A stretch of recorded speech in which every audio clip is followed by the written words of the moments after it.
इसका हमारा ये विषय रिजर्वेशन पे नहीं है, वो आपने समीचीन मुद्दों को उठाया, उसमें आपने इनकॉर्पोरेट किया। हमारा विषय रिजर्वेशन पे नहीं है, क्योंकि इस पे ऑफिशियल खंडन आ गया। मान लीजिए प्रधानमंत्री अगर आकर के खुद कह देते हैं कि अगर कोई नेता इस तरह का अनर्गल बयान देता है तो वो पार्टी का बयान नहीं है, ना तो वो पार्टी का बयान है और ना ही प्रधानमंत्री का बयान है। नहीं, तो in that case Kirori Lal Meena को कम से कम पब्लिकली डांटना तो चाहिए। किरोड़ी लाल मीणा को कैबिनेट से निकाल दें कि ऑफिशियल। अब ये तो पार्टी का, देखिए अब ये पार्टी का प्रेरोगेटिव है, उसको ये आधार ना बना, निकाल देने से तो बात नहीं बनेगी ना। हो सकता है किरोड़ी लाल मीणा की बहुत सारी बातें अच्छी हों, उनकी ये बातें हो सकता है कि खराब लग रही हों, उस पर उन्होंने सफाई दे दिया। मान लीजिए पार्टी के प्रधान शीर्ष भागवत जी को क्यों नहीं बोले कि नहीं बोलना चाहिए रिजर्वेशन के खिलाफ? नहीं, उससे उसका उनको इंटरवीन करता नुकसान हुआ नहीं। भागवत जी ने भी स्पष्ट कर दिया है बहुत सारे समय पे आकर के रिजर्वेशन को लेकर के। तो फिर क्या क्यों चाहिए उनको अब की बार 400 पार फंडामेंटल चेंज? वही तो, उसके लिए तो ये बोल रहे हैं ना, उसके लिए तो बोल रहे हैं कि इतनी सारी कमियां हैं संविधान में, उसको बदलेंगे, ये कह रहे हैं। कौन कह रहे हैं? ये तो सामने आपको जो बताया, कर्नल साहब कह रहे हैं। असली छुपा हुआ है एक ही उद्देश्य यहाँ पे, वन इलेक्शन वन नेशन, और दूसरा जो है जो वो थोपना चाहते हैं कि पॉलिटिकल बेनिफिट हो, और दूसरा रिजर्वेशन को खत्म करना चाहते हैं पूरी संविधान से। यही बीजेपी का उद्देश्य है, और यही जो है असली पॉलिटिकल नैरेटिव एंड इशू बना हुआ है पूरे कंट्री में। सारे चैनल्स में, सारे सोशल मीडिया में यही सबसे बड़ा इशू है आज। तो इस पर डिबेट रखिए ना, और अंत संत चीज पर यही इशू है या ये इशू नहीं है? नहीं, देखिए आशुतोष जी, ना कर्नल साहब कॉन्स्टिट्यूशनल एक्सपर्ट है, ना मैं हूं, ना मनिंद्र जी हैं। कोई इसमें हम लोग में से कॉन्स्टिट्यूशनल एक्सपर्ट तो कोई नहीं है। आप तब लॉयर्स को लाइए या कॉन्स्टिट्यूशनल। देखिए ये इस तरह की तो स्लोगनियरिंग होते रहती है अजीत जी, जैसे कि कांग्रेस पार्टी में श्याम पित्रोदा ने कहा इनहेरिटेंस टैक्स को लेकर के, तो कांग्रेस ने सफाई दी, भैया मैंने कहीं नहीं जिक्र किया है। उस पर तो ऑलरेडी डिबेट कर चुके हैं, आज इस पर रखिए। मैं वही कह रहा हूँ कि रिजर्वेशन, मैं वही कह रहा हूँ, न्यूज वैल्यू अभी इसी का है कि रिजर्वेशन एज, और मनिंद्र जी भी रिजर्वेशन को काफी अच्छी तरह पढ़ा चुके हैं, जॉन रॉल्स को। अच्छा तो ठीक है, तो हम पूछ लेते हैं मनिंद्र जी से। मनिंद्र जी, ये जो संविधान किसने बदला और अब कौन बदलना चाह रहा है, क्या वाकई में संविधान बदलना चाह रहा है? अजीत जी ने एक नया नैरेटिव दिया है कि भाजपा को 400 सीट इसलिए चाहिए क्योंकि वो रिजर्वेशन को खत्म करना चाहते हैं, SC ST के रिजर्वेशन को खत्म करना चाहते हैं, OBC के रिजर्वेशन को खत्म करना चाहते हैं।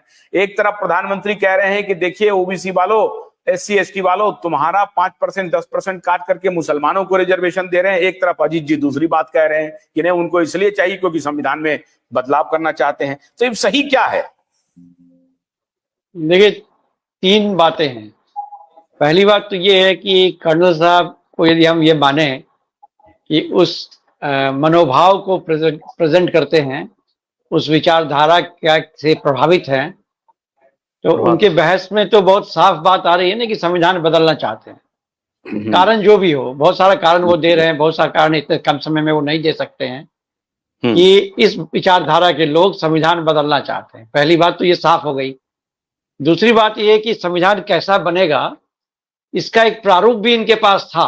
अजीत जी को याद है कि नहीं, वाजपेयी जी की जब सरकार आई थी तो इन्होंने एक ऑल्टरनेटिव संविधान का प्रारूप बना के सर्कुलेट किया था, याद है आपको? यानी कि इनके मन में इस बात को लेके है कि भाई जो संविधान इस वक्त है ये संविधान सही नहीं है। कारण इसके बहुत हो सकते हैं। एक कारण ये भी हो सकता है जो कह रहे हैं कर्नल साहब कि जो इंस्टीट्यूशंस बनाए गए हैं, जो विचारधारा है, ये सब पाश्चात्य विचारधारा है, हमारे विचारधारा से ऐसा नहीं आया है। तो एक बात तो ये स्पष्ट हो गई कि इनके मन में संविधान बदलने की बात है। यदि अब जो बात कह रहे हैं कि नहीं संविधान हम नहीं बदलना चाहते हैं, ये गलत है। इनके मन के सब कॉन्शस में संविधान को बदलने की बात है। एक एक करके धाराओं को बदल रहे हैं, बदल भी रहे हैं धाराओं को, कई ऐसे महत्वपूर्ण धाराओं को वो बदल भी रहे हैं। अब सवाल है कि संविधान में वो क्या बदलना चाहते हैं। तो रिजर्वेशन की बात आएगी कि रिजर्वेशन बदलना चाहते हैं कि नहीं। यदि आप कर्नल साहब से बातचीत शुरू करें कि भारतीय संविधान में सबसे खराब क्या है, तो अगले 5 मिनट के अंदर कर्नल साहब इस बात पर आ जाएंगे कि सबसे गड़बड़ चीज रिजर्वेशन है, इसको बदलना बहुत जरूरी है। यानी इस विचारधारा वाले लोगों के मन में रिजर्वेशन को लेकर एक समस्या है कि वो उसको करना चाहते हैं। अभी चूंकि वो फंस गए हैं, क्योंकि रिजर्वेशन को लेकर भारतीय समाज तुरंत विभाजित हो जाता है, वोट परसेंटेज बदल जाता है। तो अब वो रिजर्वेशन को लेकर कभी कहते हैं, कभी चुप रहते हैं, कभी इसको डिफेंड करते हैं, कभी कहते हैं हम नहीं बदलेंगे, वो बदलेगा, मतलब वो उस पर चले हुए हैं। लेकिन इस विचारधारा के लोगों के मन में संविधान के बदलाव को लेकर एक मनसा है, और संविधान के बदलाव में जो सबसे महत्वपूर्ण बदलाव उनके मन में है वो मेरे ख्याल से वो रिजर्वेशन की एक बात है, क्योंकि वो रिजर्वेशन को डाइजेस्ट नहीं कर पाते हैं। अभी तो थोड़ा सोशल बेस बदला है भाजपा का, तो अभी वो कभी हिचकते हुए बोलते हैं। जो पुराना सोशल बेस था भाजपा का, उसमें बड़ा स्पष्ट था कि वो रिजर्वेशन के खिलाफ थे। इनफैक्ट जब एंटी रिजर्वेशन मूवमेंट चला था दिल्ली में, तो वो सब लोग उसके खिलाफ थे, वो सब लोग उसको सपोर्ट करते थे। मुझे याद है, मैं तो उस समय देखता था लोगों को। इसलिए संभव है कि नहीं डॉक्टर साहब, एक बात तो है ना कि अब रिजर्वेशन क्या एक पॉलिटिकल इशू है या रिजर्वेशन एक इनएविटेबल समाज का फैक्टर है, उसको कंटिन्यू करना चाहिए, कैसे करना चाहिए? अब उसमें भी संवैधानिक प्रक्रिया जो थी शुरुआती कितने वर्षों के लिए रिजर्वेशन रहना चाहिए, कैसे होना चाहिए, रिजर्वेशन एक डिवीजन का बहुत बड़ा कारण भी हो गया है। तो अगर किसी सरकार के पास ऐसा कोई फॉर्मूला आता है जिससे समाज के सभी वर्गों को अवसर की समानता मिले, आर्थिक समानता मिले और सामाजिक समानता मिले, मोटे तौर पर मान लीजिए कि आर्थिक समानता अगर उस तरह से नहीं मिले, अदानी हो जाए, अंबानी हो जाए, ये मैं नहीं कह रहा हूं, लेकिन एक जो बेसिक समानता मिले और अवसर की समानता, राजनीतिक समानता, सामाजिक समानता और आर्थिक समानता मिले, अगर इसका कोई मॉडल कोई सरकार ला रही है और उसको करने में कामयाब हो गई है तो करने देना चाहिए। इस हिसाब से अगर कोई मॉडल आशुतोष जी है नहीं ना। वो मामला सिर्फ इतना है कि उनको कमंडल पे एकत्रित करना मुश्किल हो रहा है, क्योंकि मंडल उनको विभाजित कर दे रहा है, उनको पंक्चर कर दे रहा है, तो मंडल को लेकर परेशान रहते हैं। लेकिन जो यदि आप जस्टिस की बात करें, यदि आप राजनीतिक सिचुएशन की बात करें, तो इसमें कौन सा शक है कि भारतीय समाज में या भारतीय पॉलिटिकल सिस्टम के अंदर रिजर्वेशन एक बहुत बड़ा इनोवेशन है, जिसके चलते आपका जो मिडिल क्लास है वो multi cultural, multi linguistic, multi caste, multi community बना है। अदरवाइज आपके जब एंटी रिजर्वेशन मूवमेंट 90 में चल रहा था, तो एक मिनट आशुतोष जी मुझे कंप्लीट कर दीजिए, मुझे मेरी बात पूरी करने दीजिए।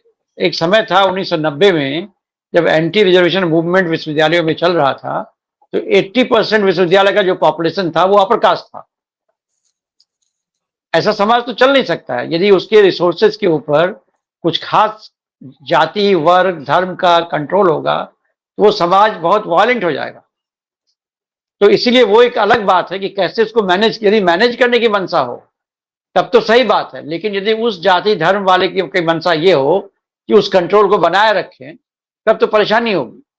तो पहली बात तो ये आप मान के चलें कि अभी जो कह रहे हैं कि नहीं संविधान हम नहीं बदलने जा रहे हैं, ये झूठ बोल रहे हैं, क्योंकि संविधान बदलने की मंशा इनकी है, जो अभी कर्नल साहब की बातचीत में स्पष्ट हो गया। और संविधान बदलने की मंशा किस तरह की है वो भी स्पष्ट हो रहा है कि भाई आप जुडिशियरी को कैसा ट्रांसफॉर्म करना चाहते हैं, डेमोक्रेटिक बनाना चाहते हैं या अनडेमोक्रेटिक बनाना चाहते हैं, जुडिशियरी पे लेजिस्लेटर का कंट्रोल चाहते हैं या जुडिशियरी को आप मोर एक्सेसिबल बनाना चाहते हैं। मोर एक्सेसिबल बनाने का फॉर्मूला अलग होगा। इस पार्टी की परेशानी ये है कि इनके मंशा पर जुडिशरी पानी फेर देती है, तो चाहते हैं कि जुडिशरी को कंट्रोल कर लें।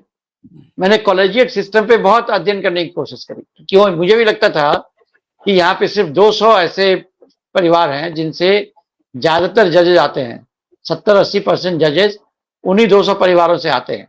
उसको बदलने की जरूरत है, लेकिन वो बदलाव कैसा होगा? यदि वो बदलाव ऐसा हो जाए कि पॉलिटिकल पार्टी डिसाइड करने लगे कि जज कौन होगा, तो अभी की स्थिति से और भी बदतर हो जाएगा।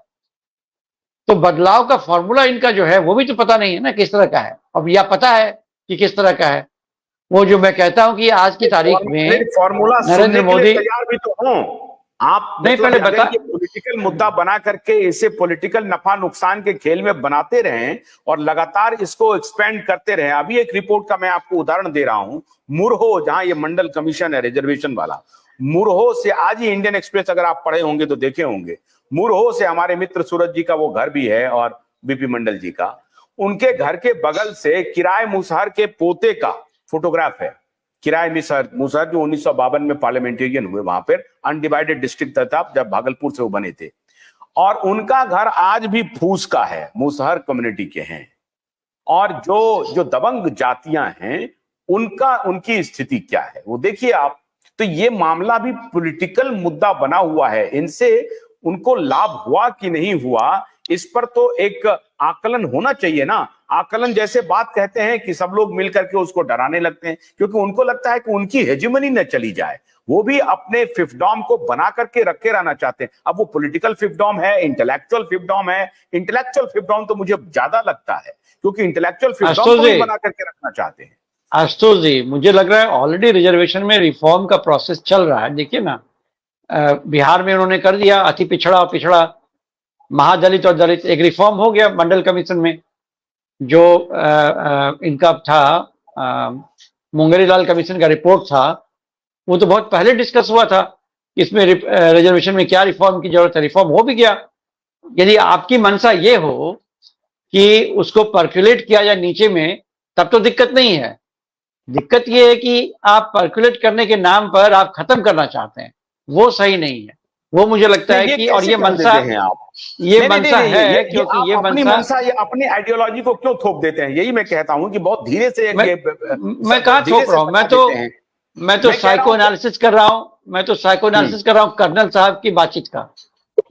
कर्नल साहब की बातचीत का यदि मनोवैज्ञानिक अध्ययन आप करेंगे तो बात बहुत साफ हो गई है उसमें, कि संविधान पर को ये लोग मानते हैं कि बेकार है, संविधान में परिवर्तन की जरूरत है, संविधान को ही बदलने की जरूरत है। पहली बात तो स्पष्ट हो गई। जो बात कर्नल साहब ने उठाया उस पर आप नहीं सहमत नहीं है कि भाई जुडिशरी में अंग्रेजी भाषा क्यों चल रही है, जुडिशरी में फीस का कोई तरीका क्यों नहीं तय है, जुडिशरी में कॉलेजियम सिस्टम क्यों है, इस पर आप तैयार नहीं है बात करने के लिए। आप कह रहे हैं कि साइकोएनालिसिस नहीं, आशुतोष जी, उसके लिए जुडिशियल रिफॉर्म किया जाएगा, उसके लिए संविधान नहीं बदला जाएगा। जुडिशियल रिफॉर्म की इस देश में बहुत जरूरत है।